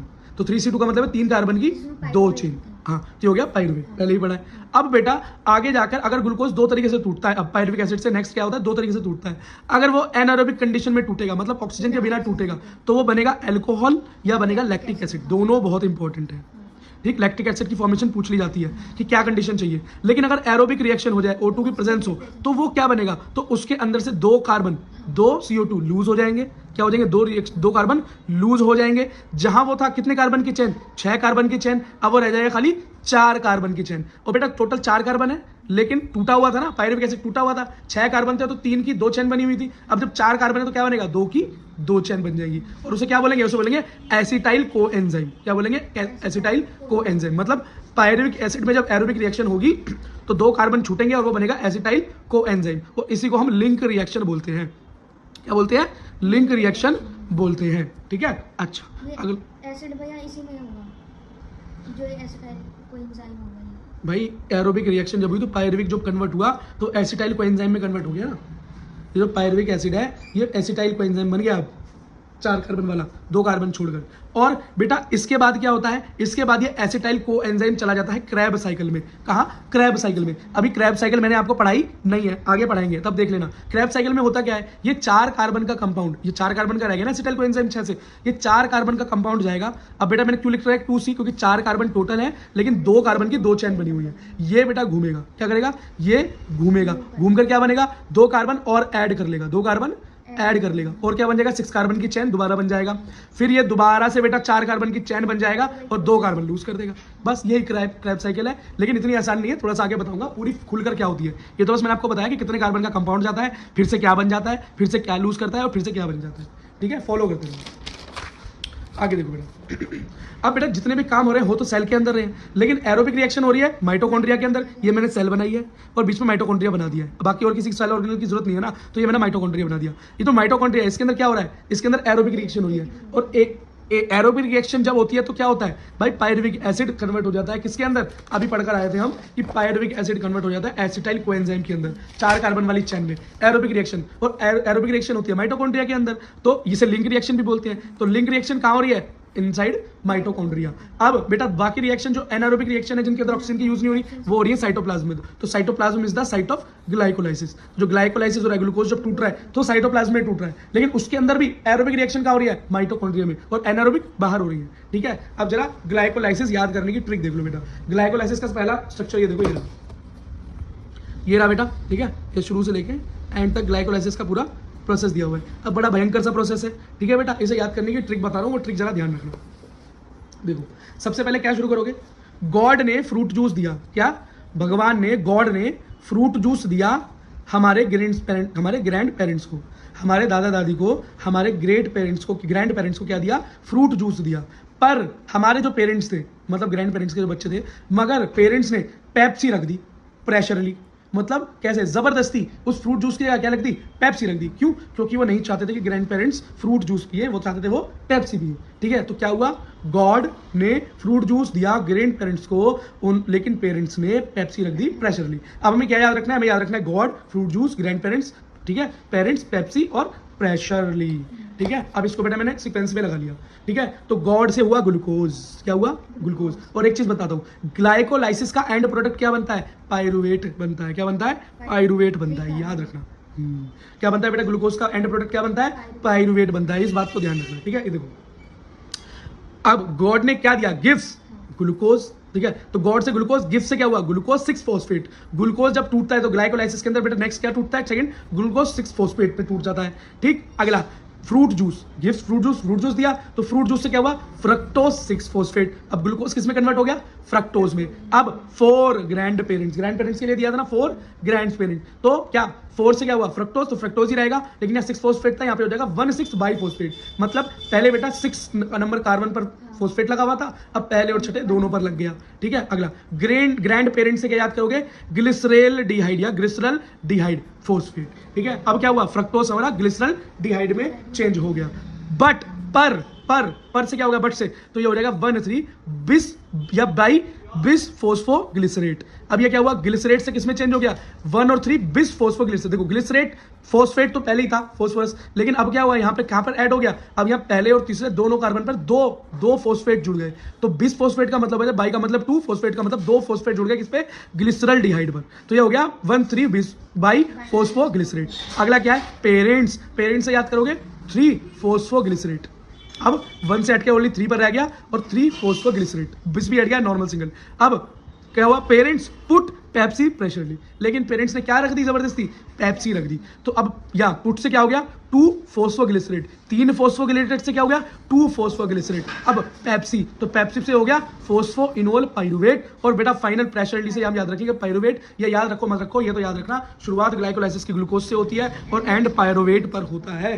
ठीक है बेटा, अब ये सारी फुल फॉर्म तो बेटा आपको याद करनी पड़ेगी, बस इनका सीक्वेंस याद करने का एक ट्रिक है, सिर्फ सीक्वेंस याद करने का ट्रिक है, लेकिन इन्हें पूरे याद करने की बेटा ट्रिक लगाना मत। अगर ट्रिक के चक्कर में फंस गए तो ट्रिक भी याद नहीं रहेगी, आंसर भी याद नहीं रहेंगे। तो बेटा मैं आपसे कहता हूं कि ग्लूकोज 6 फॉस्फेट, फिर फ्रक्टोज 1 6 बाइफॉस्फेट। तो समझ में आ रहा है ना बेटा कि छठे ग्लूकोज से ग्लूकोज 6 फॉस्फेट, ग्लूकोज था, ग्लूकोज के 6 कार्बन पर फॉस्फेट आ गया, फिर उसके बाद ग्लूकोज फ्रक्टोज बन गया तो उसके भी 6 कार्बन पर फॉस्फेट रहा। अब क्या हुआ, फॉस्फेट डबल हो गया, एक पर भी आ गया, एक 6 पर भी आ गया, तो बाइफॉस्फेट हो गया। अब फ्रक्टोज जब आगे कन्वर्ट होगा तो वो ग्लिसरॉल्डिहाइड में कन्वर्ट होगा, ग्लिसरॉल्डिहाइड में भी एक फॉस्फेट लगा हुआ है, अब वो भी अब फॉस्फेट डबल हो जाएगा। तो फॉस्फेट क्या हो गया, पहले और तीसरे तीनों दोनों कार्बन पे लग जाएगा, 2 हो गए तो भाई फॉस्फोग्लिसरेट हो जाएगा। अब भाई एक एक करके कार्बन कम होने लगेगा, अब ये हो जाएगा ओनली 3 फॉस्फोग्लिसरेट, फिर दो फॉस्फोग्लिसरेट, लास्ट वाला आपका पायरुविक एसिड है। और यहाँ पर बेटा लास्ट वाला बस थोड़ा सा अलग है लेकिन है बड़ा मिलता जुलता, फॉस्फोइनोल पायरुवेट। बस फॉस्फोइनोल याद करना, पायरुवेट तो सेम ही है। ये है बेटा आपकी पूरी की पूरी ग्लाइकोलाइसिस। ठीक है, बच्चों के पसीने छूट जाते हैं इसमें याद करने में। ठीक है, अब इसे पैटर्न वाइज लिख लो। तो बेटा हमने पूरा का पूरा इसे लिख लिया जैसा आपकी बुक के अंदर लिखा हुआ है, लेकिन बेटा इसके अंदर एक चीज याद रखना कि ग्लूकोज को ग्लूकोज 6 फॉस्फेट कौन बना रहा है, फिर फ्रक्टोज कौन बना रहा है, फिर ट्राई फॉस्फेट कौन बना रहा है, फिर बिस फॉस्फेट कौन बना रहा है, ये सारे काम एंजाइम के। आपको पता है हम बायोमोलिक्यूल्स पढ़ चुके हैं, सारे काम कौन करता है भाई, एंजाइम करता है। तो ये जो एंजाइम काम करता है उन एंजाइम के नाम है और बहुत आसान नाम है। देखो आपको पता है एंजाइम के नाम उनके काम पे ही होते हैं, है ना। देखो पहला क्या है, ग्लूकोज पहला है हेक्सोकाइनेज। क्या है भाई, पहला ग्लूकोज को ग्लूकोज 6 फॉस्फेट बना वाला है हेक्सोकाइनेज। हेक्सो मतलब 6, जो 6 कार्बन वाली चैन को, ग्लूकोज 6 कार्बन है वाली चैन को तोड़ दे वो क्या है, हेक्साकाइनेज। समझ में आ गया, हेक्स का मतलब 6 होता है। अब ग्लूकोज को फ्रक्टोज जो बना दे वो कौन है, आइसोमरेज। क्यों, ग्लूकोज और फ्रक्टोज का सेम होता है स्ट्रक्चर, जब स्ट्रक्चर सेम होता है आगे पीछे चीज अलग स्ट्रक्चर सेम, इसको क्या बोलते हैं, आइसोमेरिज्म। और इस तरह का काम जो करा दे वो कौन है, आइसोमेरेज एंजाइम। अगला देखो कौन है, फ्रक्टोज 6 फॉस्फेट को जो फ्रक्टोज 1 6 बाइफॉस्फेट बना दे वो कौन है, फोस्फो फ्रक्टोज काइनेज। जो क्या कर रहा है, फॉस्फेट को भी तोड़ रहा है और फ्रक्टोज को भी तोड़ रहा है, दोनों को तोड़ने वाला एंजाइम क्या हुआ, फोस्फो फ्रक्टोकाइनेज। कितना आसान है देखो याद करना। अगला क्या है भाई, फ्रक्टोज को ग्लिसरॉल बनाने वाले एंजाइम का नाम भाई क्या होता है, एल्डोलेज होता है, क्योंकि एल्डोल रिएक्शन होती है। ये केमिस्ट्री में आप पढ़ोगे, एल्डोल रिएक्शन होती है, 10th में आपने नहीं पढ़ी, 11th में आगे अब पढ़ने वाले हो, 12th के अंदर भी इसका कुछ पोर्शन होगा। तो ये एल्डोल रिएक्शन है, बस यही आपके लिए कुछ अलग है, स्टार इसलिए लगा रहा हूं कि अलग है, इंपॉर्टेंट के लिए नहीं लग रहा। अगला, अब ग्लिसरॉल 3 फॉस्फेट को किसमें 1,3 बाइफॉस्फेट में कोई बदल दे तो वो कौन है, वो है डिहाइड्रोजिनेस। जो क्या कर दे, ग्लिसरॉल का डिहाइड्रोजिनेशन कर दे, वो हो गया ये। अगला क्या है भाई, जो 1/3 बिस फॉस्फोग्लिसरेट है, यही फॉस्फोग्लिसरेट ही रहेगा, फिर ये भी फॉस्फोग्लिसरेट ही रहेगा। भाई देखो इसने इसका क्या करा दिया, ट्रांसफर करवा दिया। क्या करवा दिया, ट्रांसफर करवा दिया, किसका, फॉस्फेट का, तीसरे से पहले पर भी ले आया, तो ये हो गया ट्रांसफरेट या ट्रांसफो, या डिहाइड्रोजिनेस के बाद क्या हो गया, ट्रांसफो फोस्फो राइलेज। ठीक है, अगला क्या हो गया, 3 फॉस्फेट से 2 फॉस्फेट जो बना दे, मतलब म्यूटेशन कर दे, जो चेंज कर दे, 3 से जिसने 2 बना दिया वो गया म्यूटेज। और बेटा लास्ट, एकदम लास्ट का समझ लो, जो फोस्फोग्लिसरेट को पायरुविक एसिड में कन्वर्ट कर रहा है या फोस्फोइनोल पायरुवेट में कन्वर्ट कर रहा है, वो इनोलेज है, इनोलेज। क्यों बेटा, फोस्फोइनोल पायरुवेट बन रहा है तो इनोल से याद रखोगे, इनोलेज। बेटा ऐसे याद रखना है। अब एक चीज याद रखना बेटा, इसके अंदर ये भी पूछ रहे हैं कि एनर्जी किस तरीके से डिस्ट्रीब्यूटेड है। देखो यहाँ पर ये भी देखो बेटा, इसमें एनर्जी का भी दिखा रखा है ना कि एटीपी लग रहा है, फिर यहाँ पर NADPH बन रहा है, ATP निकल रहा है, H2O निकल रहा है, ATP निकल रहा है। तो बेटा इसे याद करने की देखो क्या तरीका है, इसे याद करने का तरीका ये है कि भाई शुरुआत में, कहाँ, शुरुआत में जब तक ग्रैंड पेरेंट्स नहीं आते तब तक एनर्जी भगवान लगा रहे हैं, एनर्जी लग रही है, लगानी पड़ रही है करने में। ठीक है, तो देखो ATP दी, ADP निकल आया, मतलब ATP लगी, शक्ति लग रही है। अगला प्रोसेस क्या हुआ है, फ्रक्टोज 6 के बाद ATP लगी, ADP निकल रही है, मतलब ATP लग रही है। अब क्या होगा बेटा, इस ग्लिसरॉल्डिहाइड मतलब ग्रैंड पेरेंट्स वाला जो अपना सिस्टम था, इसके बाद हमें एनर्जी क्या हो रही है, दुगनी लगानी पड़ रही है। क्या, दुगनी लगानी पड़ रही है। NAD दे रहे हैं, 2 NADH निकल रहे हैं, ADP दे रखे हैं, अब 2 ATP मिल रहे हैं। अब क्या हो रहा है, देखो अब शक्ति मिल रही है, अब एनर्जी मिल रही है। देखो अब बेटा एक चीज याद रखना, जब म्यूटेज होता है ना, 3 से 2 फॉस्फोग्लिसरेट बनता है तो वाटर निकलता है। क्या निकलता है, वाटर निकलता है। और बेटा एकदम लास्ट में क्या होगा कि 2 ATP मिलेंगे, सब में 2 है। देखो यहाँ भी 2, यहाँ भी 2, यहाँ भी 2। तो बस याद रखना ग्रेड पेरेंट्स के बाद जितने भी एक तो एनर्जी निकल रही है, ये बात हो गई, एनर्जी लग नहीं रही है, एनर्जी निकल रही है, और ऊपर से सबके साथ 2 मल्टीप्लाई हो रहा है। ठीक है बेटा। अब जब तक बेटा इसको 3-4 बार बना नहीं लोगे, 2-4 बार याद नहीं कर लोगे, और हर किसी की फुल फॉर्म याद नहीं कर लोगे, तो बेटा याद नहीं रहेगा, नहीं रहेगा। ठीक है, कितनी ट्रिक लगा लो, कुछ भी कर लो, इन दी एंड बेटा इसको आपको सब मेमोराइज करना ही है। ये आपका क्या हो गया भैया, ग्लाइकोलाइसिस कंप्लीट हो गया। अब इसके बाद आती है हमारी क्रैब साइकिल। क्रैब साइकिल के अंदर मैंने आपको क्या बताया था, 4 कार्बन का कंपाउंड घुसता है, फिर दोबारा से बेटा वो 6 कार्बन का हो जाता है, और फिर से वो बेटा 4 कार्बन का होकर चलता रहता है, क्रैब साइकिल चलती रहती है। बेटा इसे याद करने का तरीका क्या है क्रैब साइकिल को, a city is kept silent for military operation. मान लो बेटा किसी शहर पर हमला हो गया, क्रैब नाम का कोई शहर है क्रैब नाम की कोई सिटी है जहां पर क्या हो गया, हमला हो गया बाहर के लोगों का। तो अब क्या होगा, उस सिटी को क्या किया जाएगा, लॉकडाउन किया जाएगा, बंद किया जाएगा, साइलेंट कर दिया जाएगा। तो कौन करेगा इस बात को, मिलिट्री करेगी, और अपना ऑपरेशन चलाकर उस जगह को ठीक कर देगी।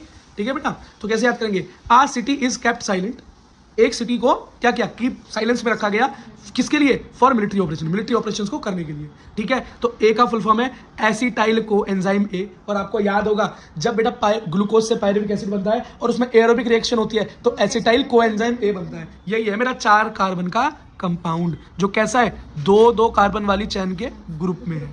ठीक है। अगला है सिट्रेट, इससे क्या है, आइसोसिट्रेट, फिर केप्ट से क्या है, अल्फा कीटो ग्लूट्रेट, और साइलेंट से है सक्सीनेज, और फ्योर से है फ्यूमेट, और मिलिट्री से है मिलेट, और ऑपरेशन से है ऑक्सैलो एसिटिक एसिड। ये बेटा आपको फुल फॉर्म्स याद करनी पड़ेगी। शुरुआत कैसे होती है, देखो वो एसिटाइल कोएंजाइम ए से हमारी शुरुआत होती है फिर उसके बाद हमने नेक्स्ट स्टेप क्या लिखा हुआ है, सिट्रेट, उससे क्या बनेगा, सिट्रेट बनेगा, और सिट्रेट से क्या बनेगा, आइसोसिट्रेट बनेगा। यही पैटर्न चल रहा है, सेम पैटर्न में लिखते जाना। उसके बाद अल्फा कीटो ग्लूट्रेट बनेगा, उसके बाद सक्सिनिक एसिड बनेगा, उसके बाद फ्यूमेट बनेगा, फिर मेलेट बनेगा, फिर ऑक्सैलो एसिटिक एसिड बनेगा, और दोबारा से एसिटाइल एंजाइम बन जाएगा। बात समझ में आ गई। देखो ये है मेरा फर्स्ट स्टेप, फिर ये मेरा सेकंड स्टेप, फिर है थर्ड स्टेप, फिर है फोर्थ, फिर 5th, 6th और 7th। बेटा यही तरीका है जो आपको याद रखना है, नहीं तो गलती कर दोगे, अब एक चीज बेटा याद रखो, अब इसके अंदर बेटा 3 तरह की एनर्जी है जो कि लग रही है। तो एक है NaDH2, एक है FADH2, और एक है GTP। मैं बेटा स्ट्रक्चर दिखा देता हूँ क्रैब साइकिल में। ये देखो बेटा क्रैब साइकिल का स्ट्रक्चर देखो जरा, देखो तो यहाँ पर दिखाई दे रहा है ना, फुल वही चल रहा है। अब ये बेटा ऊपर से क्यों जोड़ दिया, यहाँ पे ये खुद दिखा रहा है, अगर जोड़ना हो तो लो इसके ऊपर और ग्लूकोज जोड़ दो, ग्लूकोज 6C, और ले आओ जी नीचे, वहाँ से पायरुविक बन रहे हैं। तो इतना याद करने की जरूरत है, एसिटाइल कोएंजाइम से शुरू करना। अब ये देखो पूरी इस तरीके से चलता हुआ आ रहा है। बस अब दिक्कत क्या आ रही है आपको, बस सब कुछ आ चुका है, बस ये नहीं पता कि कौन सी जगह पर NaDH निकल रहा है और कौन सी जगह पर GTP निकल रहा है और कौन सी जगह पर FAD निकल रहा है। इतनी बात पता चल जाए तो क्रैब साइकिल पूरी याद हो गई। ठीक है। कार्बन में पहले याद करा चुका हूँ आपको कितने कितने कार्बन होंगे। ठीक है। अब देखो इसे क्या याद करने का क्या तरीका है, NaDH2 बेटा ऐसे याद रखना, NaDH2 कहाँ होगा, 2 और 3 पर होगा, बस इतना याद रखना, यही शुरुआत याद रखनी है तुम्हें, 2 और 3 पर होगा, और 2 और 3 की जब गुणा करेंगे तो क्या आएगा, 6 आएगा। तो बेटा हमें कहाँ मिलेगा NaDH2, 2nd पोजीशन पर, 3rd पोजीशन पर और 6th पोजीशन पर। अब बेटा याद करो, हमने पोजीशन दी थी ना अभी, मैंने क्या बोला था, पोजीशन याद रखना कैसे दी है, 1 2 3। तो यहाँ पर क्या होगा, NaDH, अब 3 पे NaDH, अब 6 क्या है, ये रहा 6, तो NaDH चेक कर लेना, बिल्कुल एकदम एक्यूरेट बैठेगा बिल्कुल। अगला देखो, अब FADH2 का निकलेगा, तो F से देखना F कहां पर है, F से क्या है, फ्यूमेट, और फ्यूमेट क्या है, 4th स्टेप, यही निकलेगा, बात खत्म। F से फ्यूमेट, फ्यूमेट के पास निकलेगा।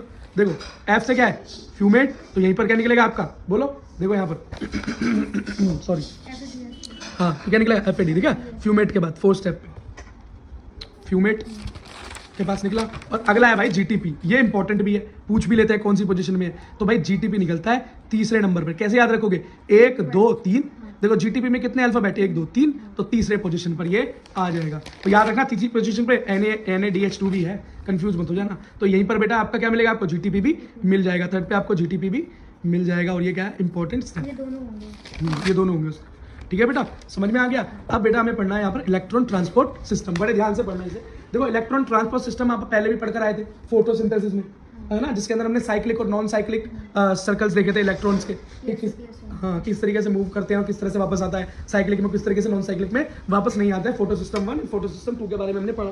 देखो बेटा इसके अंदर भी हमको ये समझना है इलेक्ट्रॉन किस तरीके से जाता है, और बहुत आसान है बेटा। देखो ये मान लो हमारी सेल है, क्या हमारी सेल है, ये हमारा माइटोकॉन्ड्रिया है, क्या है, माइटोकॉन्ड्रिया है ना। अब जो माइटोकॉन्ड्रिया है इसके अंदर ये माइटोकॉन्ड्रिया का मैट्रिक्स है, जो इंटरनल जगह होती है। ये है भैया इनर मेम्ब्रेन माइटोकॉन्ड्रिया की, ये है आउटर मेम्ब्रेन, ये तो भैया हमारी सेल की आउटर मेम्ब्रेन है। समझ में आ गया। और ये क्या है, यहाँ पर क्या पड़ा होगा, साइटोप्लाज्म पड़ा होगा। साइटोप्लाज्म में क्या होता है, ग्लाइकोलाइसिस होती है ना, एनारोबिकली ग्लाइकोलाइसिस यहाँ पर टेक प्लेस करती है। एरोबिक रिएक्शन अंदर, या लिंक रिएक्शन बोलो तो लिंक रिएक्शन कहाँ पर, या क्रैब साइकिल बोलो, लिंक रिएक्शन से क्या बनता है हमारा, बोलो एसिटाइल कोएंजाइम है, तो कोएंजाइम जो बनता है वो कहाँ जाता है, क्रैब साइकिल में जाता है। तो लिंक रिएक्शन किससे लिंक है, क्रैब साइकिल से। ये सारी चीजें कहाँ हो रही है, माइटोकॉन्ड्रिया में।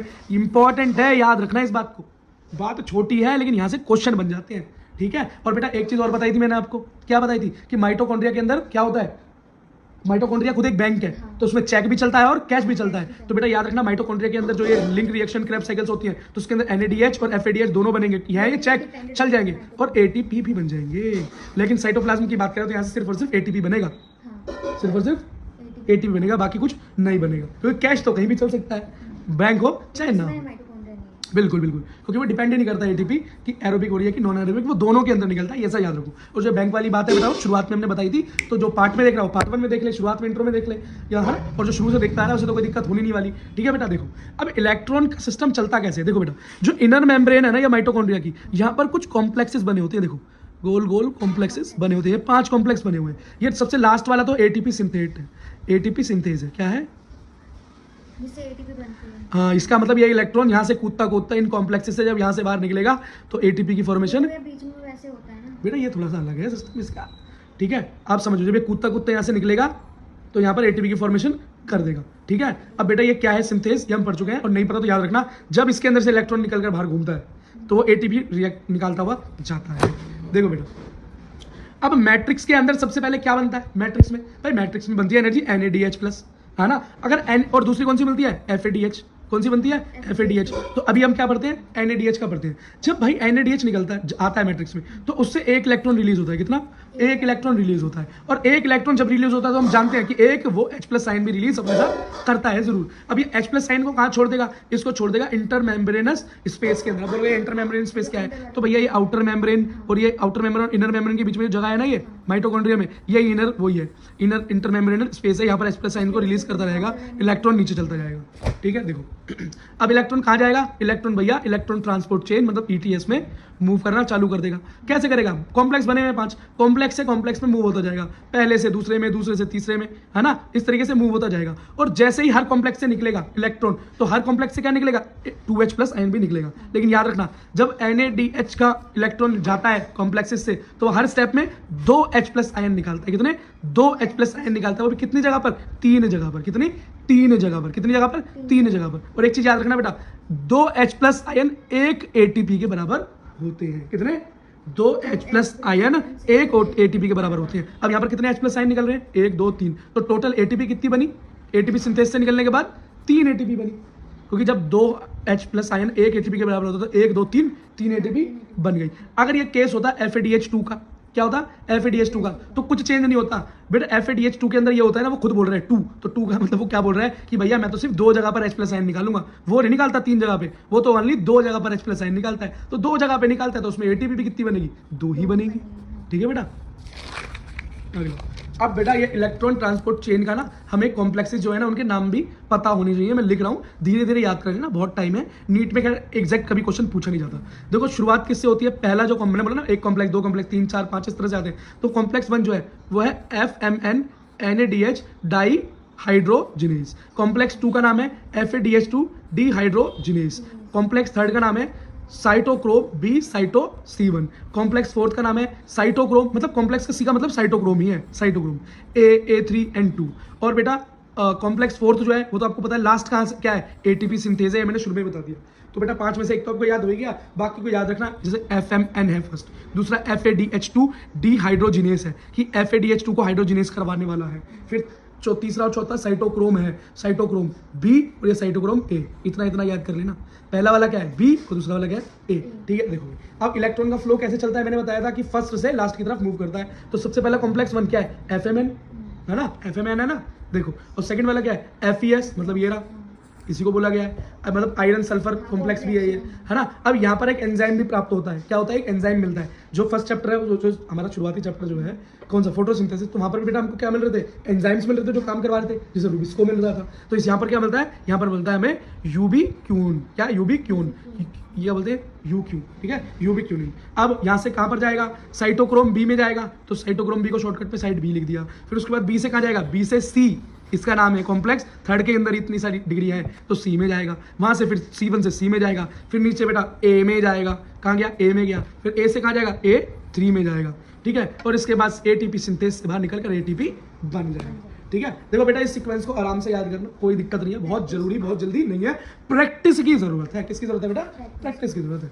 और बेटा कोई आपको घोल के ऐसे पिला दे, ऐसा कोई टीचर पैदा हुआ नहीं, क्योंकि बेटा ये फुल फॉर्म्स आपको याद करनी पड़ेगी। अब जरा बैलेंस शीट देख लेते हैं। बैलेंस शीट का मतलब है किस किस प्रोसेस में टोटल ATP बन कितनी रही थी। देखो, जब ग्लाइकोलाइसिस किया, जब ग्लाइकोलाइसिस किया तो बेटा शुरू के 2 स्टेप में ATP लगी थी 2 बार, फिर 4 बार ATP निकली तो 2 बार ही थी, लेकिन 2 से मल्टीप्लाई हो रही थी, और 2 बार NADH में निकल रहा था, ठीक है। तो क्या हुआ? 4 + 2 6, 6 + 2 8, टोटल हो गई 8 ATP।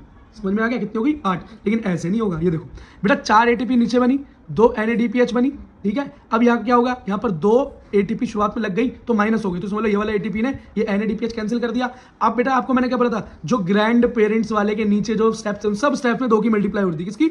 2 की मल्टीप्लाई। तो जब 4 ATP निकले तो 2 मल्टीप्लाई कर दो, 2 दूनी 4 दूनी 8, तो 8 ATP ग्लाइकोलाइसिस में टोटल बने। सीधा याद कर सकते हो, ग्लाइकोलाइसिस में अंत में 8 ATP बनते हैं। लिंक रिएक्शन में कितने बने? 6 ATP बने, 6 ATP बने, ठीक है। अगला, क्रैब साइकिल में टोटल कितने बने? तो भाई इसके अंदर टोटल 24 ATP बने। अगला, टोटल देखो, total glycolysis, link reaction, Krebs cycle सबको मिला दे, 4+2 करके। हाँ, ठीक है। अब ये देखो यहाँ पर टोटल कितने बने? 38 ATP। सीधा याद कर लोगे तो भी कोई दिक्कत नहीं है कि ग्लाइकोलाइसिस में 8 ATP बनते हैं, लिंक रिएक्शन में 6 बनते हैं, क्रैब साइकिल में 24 बनते हैं, और इन सबको जोड़ लो तो 38 ATP तीनों को मिलाकर बनते हैं। पर एक चीज याद रखना, ग्लाइकोलाइसिस में शुरू में 2 स्टेप में ATP लगता है, बाकी में मिलता है, ठीक है। अगला, अगर केस हो जाए फर्मेंटेशन का, किसका हो जाए? फर्मेंटेशन। बेटा फर्मेंटेशन का मतलब क्या बताया था? Anaerobic reaction. क्या? एनएरोबिक। बेटा एनएरोबिक रेस्पिरेशन का मतलब क्या होता है? जिसके अंदर ऑक्सीजन की जरूरत ना पड़े। और बेटा हमने शुरुआत में क्या सीखा था? जरा यहाँ देखो, ये नहीं बेटा राम, देखो जब मैंने बोला था कि ग्लूकोज जब टूटता है पायरुविक एसिड में तो फिर वो एरोबिक में जाता है और एनारोबिक में जाता है। एरोबिक में जाता है तो वो क्या बन जाता है? एसिटाइल कोएंजाइम बन जाता है, लिंक रिएक्शन कहलाती है, फिर क्रैब साइकिल में मूव हो जाता है। लेकिन अगर ऑक्सीजन नहीं मिली तो एनएरोबिक रेस्पिरेशन होगा, जिसके अंदर अल्कोहल बनेगा और लैक्टिक एसिड बनेगा। तो भैया इस प्रोसेस के अंदर जो क्रैब साइकिल वाली प्रोसेस है, इसके अंदर जो नंबर ऑफ एटीपी बन रहे हैं, क्या वो इसके अंदर बनने वाले नंबर ऑफ एटीपी के बराबर हो सकते हैं? नहीं हो सकते, यहाँ पर नहीं हो सकते। समझे? बस यही समझाना चाह रहा था। तो बेटा इस एनारोबिक ग्लाइकोलाइसिस जब होगी तो वहां पर बेटा सिर्फ और सिर्फ 2 एटीपी बनेंगे। कितने? सिर्फ और सिर्फ 2 एटीपी बनेंगे, क्योंकि क्रैब साइकिल तक तो बात जाएगी ही नहीं। एरोबिक में ज्यादा बनेंगे। हाँ, क्योंकि देखो लिंक रिएक्शन में कितने बन रहे हैं? लिंक रिएक्शन के अंदर 6 एटीपी बन रहे हैं, 6 एटीपी बन रहे हैं। कितने? 6 एटीपी बन रहे हैं, खुद देखो बेटा। लेकिन यहाँ तो लिंक रिएक्शन तक बात गई नहीं और 2 शुरुआत में लग गए। तो यहाँ पर बस ऐसे याद रखना, एनारोबिक रिएक्शन के अंदर सिर्फ 2 एटीपी बनते हैं। अरे विदाउट ऑक्सीजन रिएक्शन करोगे तो शक्ति तो कम मिलनी है, सीधी सी बात है। अगला देखो भाई, अगला एक है रेस्पिरेटरी क्वोशिएंट, RQ। ये क्या होता है भाई? रेस्पिरेटरी क्वोशिएंट का एक फॉर्मूला है। क्या? कितना CO2 निकल रहा है या लिया जा रहा है और कितना O2 कंज्यूम किया जा रहा है। ठीक, कितना CO2 निकल रहा है और कितना ऑक्सीजन कंज्यूम किया जा रहा है, इसको रेस्पिरेटरी क्वोशिएंट बोलते हैं। क्यों? रिएक्शंस करने के लिए ऑक्सीजन की जरूरत हो रही है ना, लाइसिस करना पड़ रहा है, अब बार बार तोड़ना पड़ रहा है, एरोबिक रिएक्शन के लिए ऑक्सीजन चाहिए ना, तो कितना ऑक्सीजन लग रहा है और कितना कार्बन डाइऑक्साइड निकल रहा है, इसको निकालने का जो तरीका है वो रेस्पिरेटरी क्वोशिएंट है। अब याद रखना, ऊपर हमेशा कार्बन डाइऑक्साइड, नीचे ऑक्सीजन आएगा। याद करने का तरीका क्या है? जो ज्यादा होता है उसे नीचे लिखते हो ना, जब परसेंटेज निकालते हो 100 में से तो कैसे निकालते हो? 100 नीचे, जो मार्क्स है ऊपर, कम वाला ऊपर, नीचे हमेशा ज्यादा, तो कार्बन डाइऑक्साइड हर कंडीशन में कम होगा ऑक्सीजन से, तो ऑक्सीजन नीचे रहेगी हमेशा, याद रखना। ठीक है? अच्छा बेटा देखो, जब कार्बोहाइड्रेट का ग्लाइकोलाइसिस हो या कार्बोहाइड्रेट को तोड़ा जाता है तो रेस्पिरेटरी वैल्यू क्या निकलती है? क्वेश्चन क्या निकलता है? 1। जब फैट को तोड़ा जाता है तो 1 से छोटा, और जब प्रोटीन को तोड़ते हैं तो 0.9। इन वैल्यूज को याद कर लेना, हो सकता है नीट वाला कुछ क्वेश्चन बना दे इससे, है ना। अगला एक चीज समझ लो, एम्फीबॉलिक पाथवे। ये एम्फीबॉलिक पाथवे क्या है बेटा? जिसके अंदर एनाबॉलिक और कैटाबॉलिक दोनों रिएक्शन हो रही हो। एनाबॉलिक का मतलब क्या है? जब 2 चीजें या 2 से 2 चीजें जुड़कर कुछ बने, और कैटाबॉलिक जब एक चीज टूट जाए, ब्रेक डाउन होकर कुछ बने। ठीक है, उसको क्या बोलते हैं?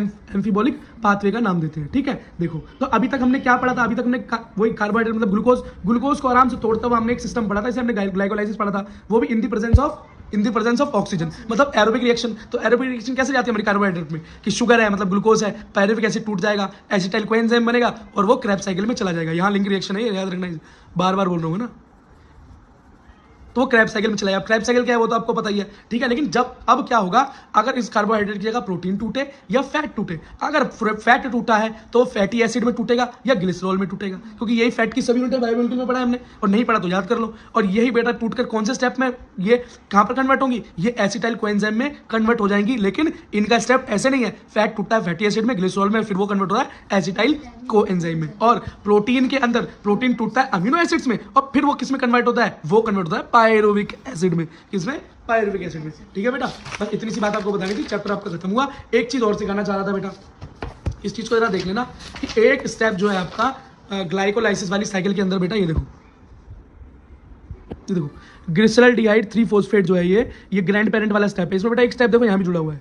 ये स्टेप कैसे याद रखोगे, याद रखना बेटा कि हमेशा ग्रैंड पेरेंट्स को, जब भी ग्रैंड पेरेंट्स आए हम क्या बोलेंगे उन्हें, डियर ग्रैंड पेरेंट बोलेंगे। क्या बोलेंगे, डियर ग्रैंड पेरेंट। तो गॉड क्या करता है, गॉड देना चाहता है फ्रूट जूस किसे, हमारे डियर ग्रैंड पेरेंट्स को। तो ग्रैंड पेरेंट्स से तो ये याद है ग्लिसरॉल्डिहाइड 3-फॉस्फेट, और डियर से क्या याद आएगा आपको, डाई हाइड्रोक्सी एसीटोन, ठीक है, फॉस्फेट। ये आपको याद आना चाहिए डियर से, बस इतना याद रखना। उसको एरो से ऐसे कन्वर्ट कर देना, एक एरो इधर एक एरो इधर, डबल पाथवे, ठीक है बेटा। चैप्टर आपका समाप्त। यदि ये कंटेंट आपको रिटन फॉर्म में चाहिए तो हमारे Telegram, Instagram and WhatsApp group पर फ्री ऑफ कॉस्ट ये अवेलेबल है। और इसके अलावा और भी important cut offs and important data regarding NEET और रिगार्डिंग जेई और जो भी आपके लिए इंपॉर्टेंट डेटा वो free of cost and updates हमारे सोशल मीडिया पर अवेलेबल है। तो जाइए, उनका लिंक इस वीडियो के डिस्क्रिप्शन में है। टेलीग्राम, इंस्टाग्राम एंड व्हाट्सएप और फेसबुक को जाकर ज्वाइन कर लीजिए। आप वहां पर अपनी क्वेरी भी हमसे पूछ सकते हैं, आप अपने सवाल भी वहां रख सकते हैं। बाकी वीडियो को लाइक, चैनल को सब्सक्राइब करना ना भूलें। और यदि आप मुझसे पर्सनली जुड़ना चाहते हैं तो मेरा नाम है विक्की सिंह और द विक्की सिंह नाम से मेरा इंस्टाग्राम हैंडल है, जिसका लिंक भी इस वीडियो के डिस्क्रिप्शन में, वहां भी आप मुझसे जुड़ सकते हैं। और जाते हुए, यदि आप एज ए मेंबर हमसे जुड़ना चाहते हैं, क्योंकि मेंबर होने के बहुत से फायदे हैं, जैसे कि members only video, members only live chat, members के अर्ली रिप्लाईज होते हैं उनके कमेंट्स के, उनके मेल के, और फोन सपोर्ट भी है। और इवन अगर आप पीडब्ल्यूडी कैंडिडेट हैं तो पीडब्ल्यूडी कैंडिडेट्स के लिए तो अलग से गोल्ड मेंबरशिप के ऊपर पीडब्ल्यूडी प्रोग्राम चल रहा है, जिसके लिए आपको गाइडेंस दी जाती है कि किस तरह से आप इस बार अपने फिजिकल वेरिफिकेशन को, जो क्रॉस चेकिंग होती है आपके एडमिशन से पहले, को पास कर सकते हैं। उसके लिए आपको ज्वाइन बटन पे क्लिक करना है, जो कि सब्सक्राइब के बगल में है, और उसका लिंक भी इस वीडियो के डिस्क्रिप्शन में, वहां से भी आप क्लिक करके ज्वाइन कर सकते हैं। चलो मिलते हैं आपसे अगली वीडियो में, धन्यवाद।